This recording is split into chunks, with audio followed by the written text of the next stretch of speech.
No, un paradigma es un pensamiento anclado en nuestra mente y es un pensamiento que no tiene que ser necesariamente verdad, pero que nosotros escucharlo constantemente durante nuestra niñez, durante nuestro crecimiento, nosotros creemos que eso es una verdad. Lo entendemos como si fuera una verdad. Hay paradigmas acerca de la palabra, hay paradigmas sociales. Hay un paradigma, por ejemplo, que dice, que Dios dice, ayúdate que yo te ayudaré. Es un paradigma. La gente lo asocia como si fuera una verdad, pero eso no está en la Santa Palabra.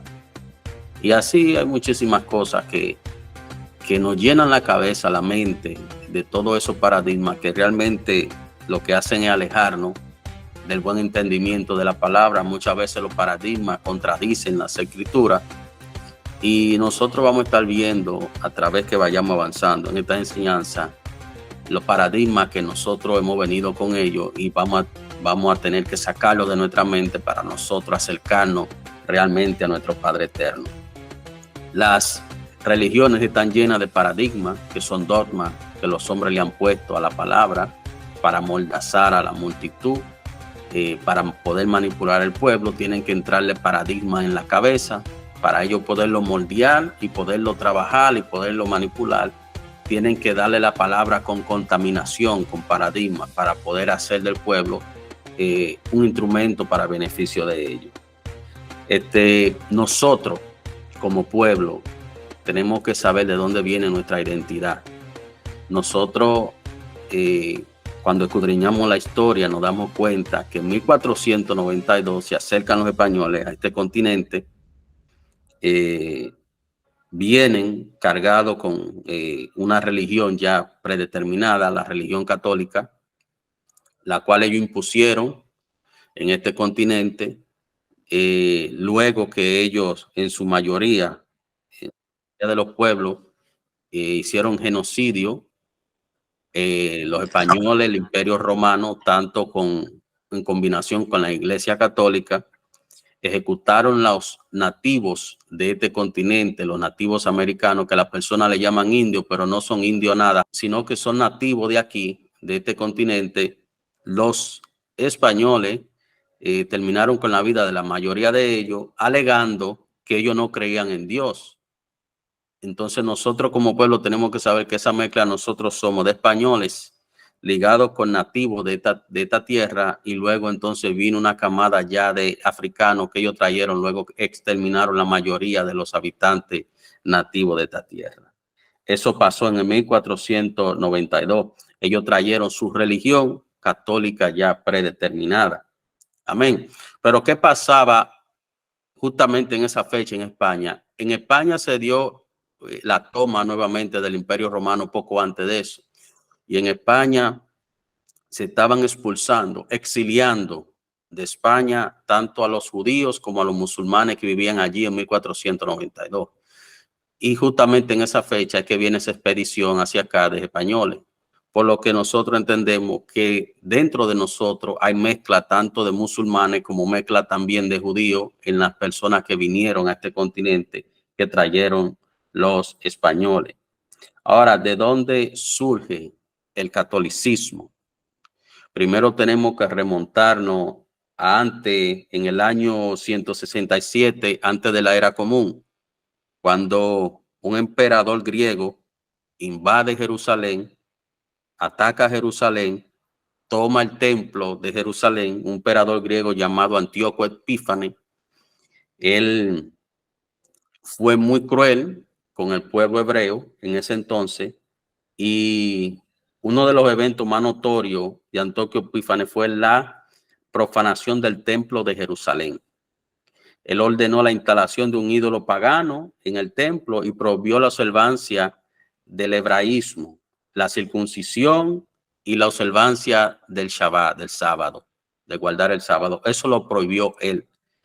Pero se levantó un grupo de hebreos llamados los macabeos, hicieron una revuelta en ese entonces y pudieron retomar el templo nueva vez y restablecer lo que es el servicio que se hacía antes, y liberar a Jerusalén del yugo de ese tirano griego, el cual también quería que se le tradujera la palabra a su idioma griego, se negaron varios rabinos y él quemó varios rabinos vivos por eso, para que le tradujeran las escrituras. Hasta ese entonces las escrituras no estaban traducidas a otro idioma fuera de lo que el hebreo. Entonces él forzó con eso a que le tradujeran las escrituras al griego. De ahí es que vienen de esa primera traducción, es que se derivan las demás traducciones de la palabra. Por ejemplo, la traducción después que hicieron los romanos luego de esto que pasó, la revuelta de los macabeos, que los macabeos retoman el templo y que restablecen el servicio, que sanean el templo de nuevo, es que se celebra. Ellos entonces establecieron la celebración de Hanukkah, que ustedes ven que hay un candelabro de 9 velas que se prende. Eso es conmemoración al restablecimiento del servicio en el templo que se hace. Se sale de Antíoco Epífanes, luego toman los hebreos nuevamente al templo, pero en el año 70, después de la era común, los romanos retoman, invaden Roma. Roma invade Jerusalén y retoman el templo nuevamente y destruyen el templo los romanos. Pero no tan solo se conformaron con eso los romanos.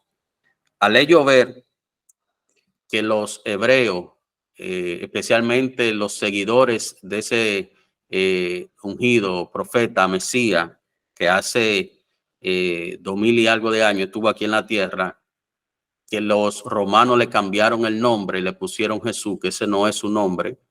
Y en cualquier escuela que usted vaya, ya sea de teología, de la que los mismos romanos dan, a usted le van a enseñar eso, que ese no es el nombre de él, eso fue un nombre que los romanos le pusieron. Su nombre es Yeshua.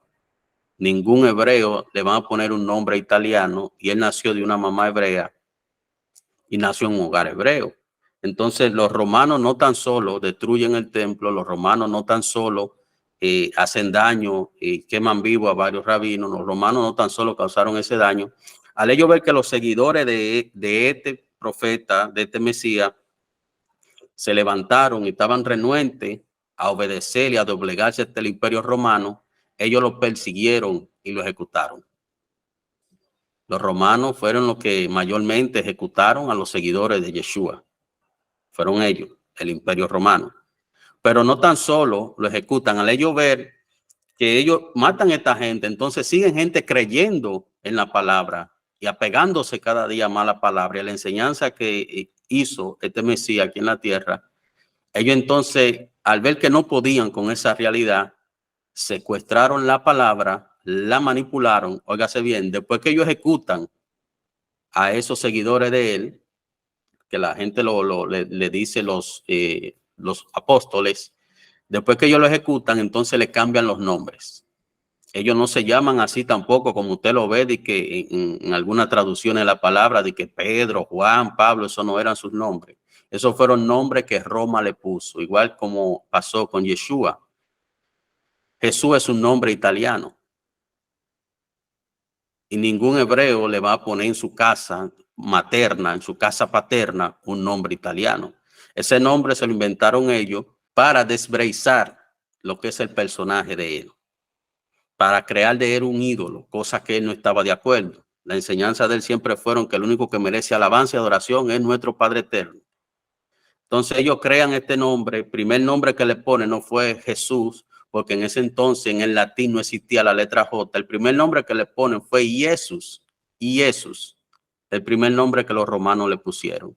Luego que la letra J se incorpora al idioma latín, es que le ponen Jesús. Y hay un paradigma ahí que yo quiero que nosotros notemos, y es que a nosotros nos dicen latino, y eso es un paradigma, es una falsedad. Nosotros no somos latinos porque nosotros no hablamos latín. El latín es un idioma que nace en el centro de Roma, en el centro de Italia. Nosotros no somos italianos. Nosotros no somos romanos. Nosotros somos una mezcla de hispanohablantes, de nativos americanos y de africanos, la mayoría. Nosotros no somos italianos, excepto algunas excepciones, ya que tenemos mezclado con italiano, el abuelo, lo que sea. Pero en general, como pueblo, nosotros no somos latinos. Mas, sin embargo, nos marcan, nos ponen esa etiqueta de latino. Nosotros no hablamos latín para ser latinos. Nosotros no nacimos en Italia para ser latinos. Nosotros no somos romanos para ser latinos. Entonces, ese es uno de los paradigmas que nosotros tenemos que romper y entrarnos en la cabeza. Uno no debe, como pueblo, dejarse marcar por las personas que gobiernan este mundo. Ellos dividen la población en grupos y ellos le etiquetan como si fuera un corral de vacas que tuvieran. Estas vacas son de tal calidad, estas son de esta le van a poner esta etiqueta, esta le van a poner la otra. Nosotros tenemos que romper con todo eso y saber el origen de las cosas. Entonces, Roma, al ver que acontece todo esto frente a ellos, que ellos, mientras más matan de esta persona, de los hebreos, más fuerte y más firme es su fe y más ellos creen, ejecutan a los seguidores de Yeshua. Luego de eso le cambian los nombres, igual que pasó con él. A él le cambiaron su nombre. Hicieron de él una imagen totalmente divorciada a lo que él exponía aquí en la tierra.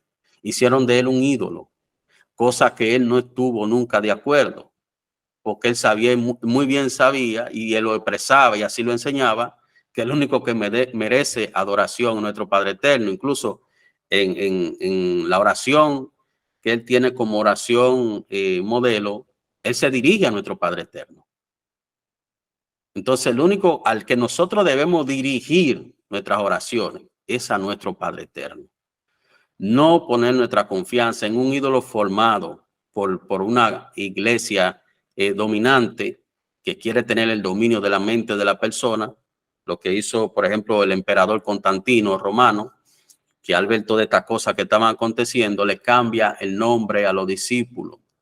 Y a mí no me gusta hablar mucho de mi experiencia personal y los testimonios, porque yo pienso que a veces hay un hilo muy fino en lo que es el testimonio y en lo que es uno a veces jactarse de cosas y uno idolatrarse y uno egolatrarse uno mismo. Los testimonios yo sé que son buenos, pero lo que realmente edifica a la persona es la palabra.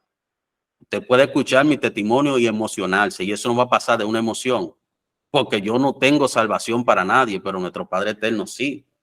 Yo no le voy a cambiar la vida a usted, pero la santa palabra sí. Entonces, como yo tengo un testimonio, usted también tiene uno. Y cada quien tiene algo que decir en torno al tema espiritual. Entonces, a mí no me gusta mucho hablar mucho de mi testimonio, pero sí en ocasiones es bueno resaltar cosas que uno ha vivido. Por ejemplo, anteriormente de yo tomar este camino en serio, aún yo sabiendo que ya yo no tenía vuelta atrás, que yo tenía que seguir en esto, yo visitaba altares, hechiceros, ese tipo de cosas. Y recuerdo que en una ocasión fui a uno de esos lugares y una persona, una señora, ella, me recibió esto y lo otro, y yo empecé a preguntarle por estos nombres de esta persona, que la gente le dice apóstoles, ¿y quién es? ¿Y quién es San, qué sé yo, quién? Mira, ese tal demonio, ese este. Y este San, qué sé yo, que mira, ese y ese y lo otro. Y le empecé a preguntar por cada uno de ellos. Entonces yo llegué a mi casa con la frustración y le preguntaba a Dios, Padre Eterno, ¿y por qué esta gente está en la Biblia? ¿Por qué esto está aquí? Entonces fue ahí donde empecé a escudriñar y a inquietarme, y ahí fue que encontré que realmente ellos no se llamaban así. Eso lo estableció Roma. ¿Pero para qué? Para que cuando uno vaya a leer un texto bíblico, uno mencione ese nombre, entonces uno sin darse cuenta está haciendo una invocación demoníaca. Sin uno darse cuenta. Es una trampa que Roma le tiene a la persona. Al ello agarrar la escritura, secuestrarla, la distorsionaron, bien distorsionada. Entonces, muchas personas todavía, por no escudriñar bien el asunto, viven en esa trampa. No han salido todavía de ahí. No han salido todavía de ahí. Entonces, luego que ellos crucifican a esa gente, le cambian los nombres. Juan, su nombre era Johanán. Pedro, su nombre era Kefas. Mateo, su nombre era Matías, y así sucesivamente. Ellos le fueron cambiando los nombres, igual que pasó con Yeshua, que le pusieron Jesús. Y así muchas personas lo conocen, así muchas personas lo ven y así entienden que él así es que se llama. Entonces, cuando tú le enseñas a la persona que eso fue algo que Roma hizo para disociar realmente quién era él y crear una figura romana en él y llevarlo al punto de la que personas lo idolatren y venderlo después a él crucificado en una cruz. Y hay muchas personas que siguen ese asunto. ¿Me entiende?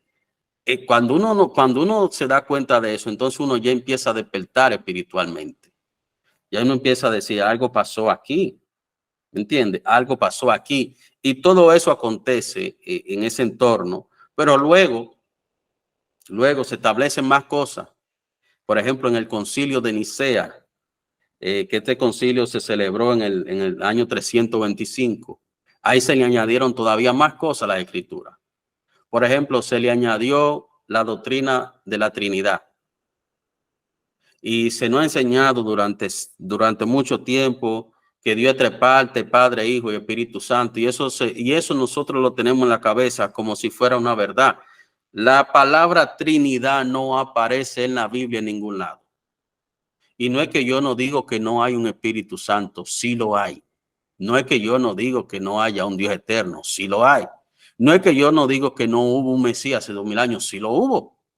Claro que sí.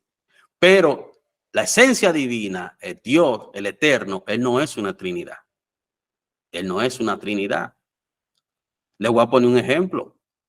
Por ejemplo, la palabra dice en Revelaciones, Apocalipsis, que delante del trono están los 7 espíritus de Dios. Si Dios tiene 7 espíritus, Dios es una Trinidad. Entonces la palabra nos enseña que el eterno es una unidad. Unidad. Él es uno, pero Él tiene emanaciones. Él emana. Los nombres que tenemos de Él son manifestaciones de Él. Por ejemplo, Elohim es una manifestación de Él. Lo que se le dio a Moisés, los nombres que se le dio a Moisés son manifestaciones de Él. El Olam, Elohim, el Shaddai, Adonai, son manifestaciones de Él. Pero Él no tiene un nombre propio que lo defina porque Él es indefinible. Él es inalcanzable. Él no se encaja, como dijo Salomón, después que construyó el templo. Yo he construido este templo, pero yo sé que ni los cielos de los cielos te pueden contener. Entonces nosotros tenemos que romper con esa idea de ponerle un limitante a Dios, como se lo han puesto las religiones y las tradiciones y todo eso. Nosotros tenemos que abrir nuestra mente, abrir nuestro intelecto para nosotros poder absorber todas estas grandes cosas que esconden la palabra, que para allá es que nos vamos a dirigir. Pues ciertamente cuando nosotros nos acercamos bien siempre a las escrituras y buscamos a profundidad estos temas, nos damos cuenta que esa doctrina, por ejemplo, de la Trinidad, el primero que saltó con eso fue una persona llamada Tertuliano, y fue en el 215 después de la era común. Tertuliano fue el primero que saltó con eso, le gustó a los romanos, y ahí mismo en el mismo concilio de Constantinopla, Constantino tenía una ciudad llamada Constantinopla, se impone este criterio y este dogma de la Trinidad. Pero algo que nos llama la atención era que, oiga cómo era, el que no estaba de acuerdo con eso, lo perseguían y lo mataban. Entonces, algo que venga de parte de Dios, usted sabe que Dios no trabaja así. Dios siempre nos da a nosotros opciones en la vida. Dios no nos impone algo así tan tajante a nosotros. Cuando el hombre interviene, que el hombre quiere hacer la voluntad de él en la palabra, pasan ese tipo de cosas. Esa doctrina trinitaria lo que hace es que nos aleja realmente de conocer quién es nuestro creador. Eso se lo inventó Tertuliano, lo introdujo en la Iglesia Católica y Constantino lo impone. Constantino se reunió con los principales de ese entonces religiosos, y ahí es donde él hace la fusión de la religión y el poder. Él le ofreció a ellos poder como imperio a cambio de que ellos aprobaran lo que él imponía. Y eso fue una de las cosas que ellos impusieron, el tema de la Trinidad, que muchas personas, hay personas que tú no le puedes decir nada en contra de eso, porque es que tienen eso arraigado, tienen su mente esclavizada. Por ejemplo, hay personas que no saben que los brujos, para iniciar sesión, para que un demonio suba, tienen que tocar una campanita e invocar ese asunto de la Trinidad. Ellos invocan ese asunto de la Trinidad. Entonces no me diga a mí usted que algo que venga de parte de Dios va a funcionar en ese asunto. No, no. Por eso es que nosotros nos enfocamos siempre en mantener la línea de la palabra, cosa que el hombre se haya inventado, cosas que no tengan la santa palabra. No podemos nosotros inventar eso. No podemos nosotros añadirle a las escrituras. No podemos nosotros dejarnos usar de todas esas personas que llevan años, llevan más de 600 años cautivos por una religión, generación tras generación, y no levantan cabeza. Y la religión lo que hace es que oprime al ser humano, no lo deja ser, no lo deja conocer a Dios realmente. Entonces, uno de los paradigmas que tenemos que romper con eso es el tema de la Trinidad. Nuestro Padre eterno es uno. Él tiene emanaciones, pero Él es uno. Otra cosa que hicieron ellos, pero esto ya fue más adelante, fue la implementación del calendario gregoriano, que quien lo implementó fue el Papa Gregorio XIII, en sustitución del calendario juliano. Este calendario gregoriano, implementado por los romanos, es el que actualmente rige la mayoría de naciones. Pero este calendario es como una aula gigante donde tiene preso a la mayoría de los pueblos. Porque cuando tú te riges por este calendario, tú no conoces lo que son, por ejemplo, cuando se abren los portales de bendición en la tierra, tú no conoces porque tú estás ciego, tú no sabes cuáles son los días en los que tú tienes que captar esa energía, en los que tú tienes que conectarte con nuestro Padre Eterno, en los que tú tienes que hacer ayuno. Y cuando tú te sales de este calendario, que empieza a vivir el calendario que el Eterno estableció en su palabra, tú vas a ver que tu vida va a cambiar, tú vas a ver bendición en tu vida, porque tú vas a saber cómo conectarte los días que las puertas de los cielos están abiertas, los días que hay bendición para que nosotros la bajemos aquí en la tierra. Tú vas a saber cuándo es que se deben de hacerlo ayuno y cómo hacerlo. Por ejemplo, este calendario, los días que estableció, son días que los nombres son de idolatría. Hacen referencia a cosas idólatras. Y se estableció también ahí mismo, se movió lo que es la festividad de Pesa, que ellos le pusieron Pascua, se movió para diciembre. Y dicen que el Mesías nació en diciembre, donde el que ha escudriñado la palabra un poco sabe que él no nació en diciembre tampoco. Y todo ese tipo de cosas la añadieron al calendario gregoriano. Y hay personas que no hay quien nos saque del calendario gregoriano. Y para nosotros poder seguir adelante en este asunto, nosotros todas esas cosas tenemos que despegarlas de nuestra cabeza. No es con eso que nosotros vamos a, por ejemplo, si tenemos un empleo, a decir, a actuar con malcriadeza, quizá, o ser imprudente donde estamos. No, pero nosotros tenemos que saber que realmente el calendario que rige las naciones es algo que implementaron los romanos para que la mayoría de la población no tenga acceso a las fuentes de bendición. Para que no tengan acceso a las fuentes de bendición. Entonces, la mayoría de la población, mayormente occidental, que es donde vivimos, en la parte occidental de la tierra, desconocen todas estas cosas porque es que vienen generaciones tras generaciones en lo mismo. Incluso hay personas que vienen a acercarse a Dios y le traen a Dios, le ponen como condición sus costumbres y sus tradiciones. Ah, no, yo me acerco a Dios, pero yo mi tradición no la negocio. Yo sigo celebrando diciembre, yo sigo celebrando a Santa Claus y todas esas cosas. Y todo eso son cosas que no hacen daño, son cosas de idolatría. Yo sigo celebrando Día del Padre, Día de la Madre. Oiga, todos los días son Día de la Madre. Cada vez que usted puede hacer algo por su madre, hágalo. Es el Día de la Madre. Cada vez que usted le puede dar un abrazo a su mamá cuando usted la vea, hágalo. Usted no sabe cuándo Dios la va a sacar de esta dimensión. Cada vez que su mamá le solicite, sírvale, que ese es el Día de la Madre. Todos los días son Día de la Madre. Todos los días son Día del Padre.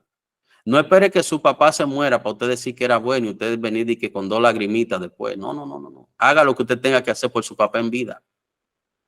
Todos los días son días de nuestros seres queridos, todos los días. Pero Roma establece todo esto para crear ese tipo de cosas en el ser humano, para encerrarlo en esa cárcel. Y ya vemos cómo esos días se han vuelto días comerciales. Por ejemplo, el Día de la Madre es un día más comercial que otra cosa. Y realmente lo que está detrás de eso es una deidad demoníaca a la cual se le rinde honor ese día. Pero muchas personas, al no escudriñar el asunto, al no investigar, ellos le dicen, mira, esto es de tal color, y van huyendo como personas vendadas, y van y hacen eso. Muchos lo hacen inconscientemente, pero para eso son estas enseñanzas, para que nosotros abramos los ojos, para que nos salgamos de la cárcel. Mientras nosotros estemos encerrados en paradigmas, mientras nosotros estemos encerrados en lo que nos ha impuesto, es muy difícil que nosotros podamos asimilar bien a profundidad el tema de la enseñanza, el tema de lo que realmente el Eterno nos quiere decir a través de su palabra. Amén. Mira, con relación a la llegada de los españoles a este continente, recuérdate que nosotros no somos latinos. Nos dicen latinos, pero nosotros no somos italianos. Nosotros somos hispanohablantes. Somos hispanos hablantes. Y cuando ellos llegan aquí, recuérdate que los que vivían en estas tierras eran nativos americanos. Ellos no tenían las herramientas que tenían los españoles, no tenían armas como tenían los españoles, no tenían un ejército como tenían los españoles. Entonces, por defecto se iba a perder. No era que si ellos se oponían a recibirlo, como quiera, los españoles iban a gobernar este asunto. Ahora yo estoy hablando de nosotros, que somos ese resultado de esa llegada de españoles con esos nativos de aquí, y luego viene una camada de africanos. Ese es nuestra etnia, eso es eso. Eso yo lo dije para que nosotros entendamos que nosotros no somos latinos como se nos marca. Nosotros no somos italianos, nuestra etnia no es italiana, aunque sí hay algunos ya en algunas regiones que son de abuelos italianos o algo así, pero en general como pueblo nosotros no somos latinos, porque nosotros no hablamos latín. El latín es un idioma que sale del centro de Roma, del centro de Italia. Pero sí se puede asociar con la palabra, como dijiste, la llegada de ellos aquí implantando su religión católica, y para nadie es un secreto las inquisiciones de esta religión, los genocidios que cometió durante su desarrollo y su imposición en esta tierra, y todas las cosas que arrastra todo eso. Y el encarcelamiento, que yo pienso que es un crimen todavía peor, el tú encerrar al ser humano en pensamientos que no son ciertos, porque es un ser humano condenado a vivir en esclavitud cuando vive en mentira. Pero yo sé que el Eterno, con todo lo que está haciendo, Él está moviendo todo eso y está sacando la verdad a la luz. Y es por eso que usted ve que hoy en día se han derrumbado muchos altares. Hoy en día hay muchas personas que la ha dejado en vergüenza, que lo ha puesto en descubierto, y lo va a seguir haciendo, porque él sabe realmente cuando una persona le ama, que esa persona esté esclava, ya sea en un pensamiento, ya sea en una religión, ya sea en cualquier lugar que esté. Él sabe realmente si en nuestro corazón hay amor hacia él, y él obra a favor de nosotros. Él nos defiende a nosotros, y por eso ustedes ven todo este movimiento que se está armando ahora y toda esta cosa que es como una revolución espiritual realmente. Los religiosos no lo ven así porque ellos temen de que se le acabe el moro, de que se le acabe el ellos en manipular al pueblo. Entonces ellos se oponen a esto que está aconteciendo. Los religiosos, los que por años han dominado al pueblo, los que por años han explotado al pueblo, los que por años han saqueado al pueblo, se oponen a este tipo de cosas. Porque es que quieren tener a la población bajo su dominio. Y las cosas espiritualmente no funcionan así. Por ejemplo, nosotros, le doy gracias a nuestro Padre Eterno que reiniciamos esta sesión, estas clases. Nosotros no le imponemos a nadie que venga aquí. Nosotros agradecemos a todo el que venga. Agradecemos a todo el que tenga sed, todo el que quiera aprender, que venga. Pero no se lo imponemos. Nosotros no manipulamos tampoco con el tema del diezmo, porque el diezmo se daba cuando estaba el templo y se daba a los levitas, y el diezmo se aparta para Dios. Y donde usted se congrega, yo no digo que usted no aporte. Usted tiene que saber que hay gastos donde usted se congrega. Pero usted martillar a una gente constantemente con ese tema, donde usted sabe que eso se usaba cuando estaba el templo, que era para los levitas que se sacaba. Entonces, todas esas son cosas que las personas que no se acercan realmente a la palabra van a vivir bajo esa esclavitud que le imponen los demás, que muchas veces no es culpa ni de ellos mismos, porque ellos no se han sentado a escudriñar bien las escrituras y le ponen cosas al pueblo, les imponen cosas, le ponen carga muchas veces al pueblo que ellos mismos no la llevan. Hay gente que tú lo ves hablando de ese tema, del diezmo y del diezmo y del diezmo, y ellos mismos no diezman. Y entonces quieren forzar a los otros a que lo hagan. Entonces, cuando tú te acercas a la palabra, tú te das cuenta de todas estas cosas que le han impuesto, todas estas cargas que le han impuesto al ser humano. En ese aspecto y en muchos aspectos. Se dice que para acercarse a Dios hay que estar de tal forma, hay que venir de esto. No, no, no, no, no, no. Usted tiene que venir a los pies de nuestro Padre Eterno como usted está, porque quien cambie es Él. Yo no lo voy a cambiar a usted. Usted no se puede poner de que una falda larga de que porque con temor de que Vladimir la va a ver. No, ¿quién soy yo? Usted sabe que usted tiene que entender en su mente que donde quiera que usted vaya hay un Dios que la ve. Y esto ya, el tema de la apariencia, ya es un tema que con lo que hemos vivido en estos tiempos, yo pienso que ya tiene poca importancia realmente el tema de la apariencia. Hay muchas personas que usted lo ve con un saco y una corbata. Sí, claro, pero su vida es un desastre. Y yo no es con esto que estoy diciendo que uno no debe de vestir con pudor, con vergüenza y esas cosas, pero y ese tema de apariencia y de querer imponer a los demás cosas, eso ya es algo ya del pasado. Con relación al tema del Día del Amor y la Amistad, es un día también manipulado como los demás festividades. Como dice usted, ciertamente la palabra a nosotros nos instruye y nos dice que lo primero que nosotros tenemos que tener es amor a Dios. Y luego del amor a Dios, amor a nosotros. Y luego amar al prójimo. Y eso va en ese mismo orden. Siempre es bueno que ustedes observen el orden en que la palabra habla, que eso es muy importante. Usted no se puede amar a usted mismo si usted no ama a Dios. Es lo primero, porque usted no conoce lo que es el amor. Usted no puede amar al prójimo si usted tampoco se ama a usted mismo. Por eso a nosotros nos instruyen.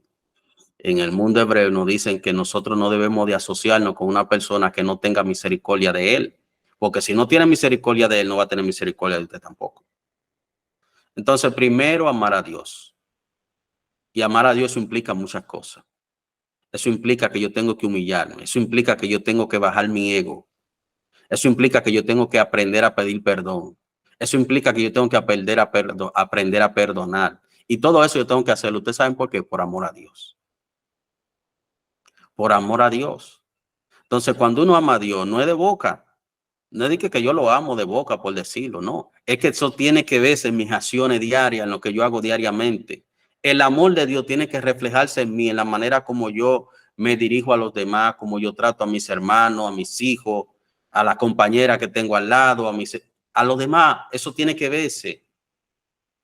Eso no es de que yo amo a Dios de boca, porque de boca mucha gente dice muchas cosas, pero dice la misma palabra que engañoso es el corazón.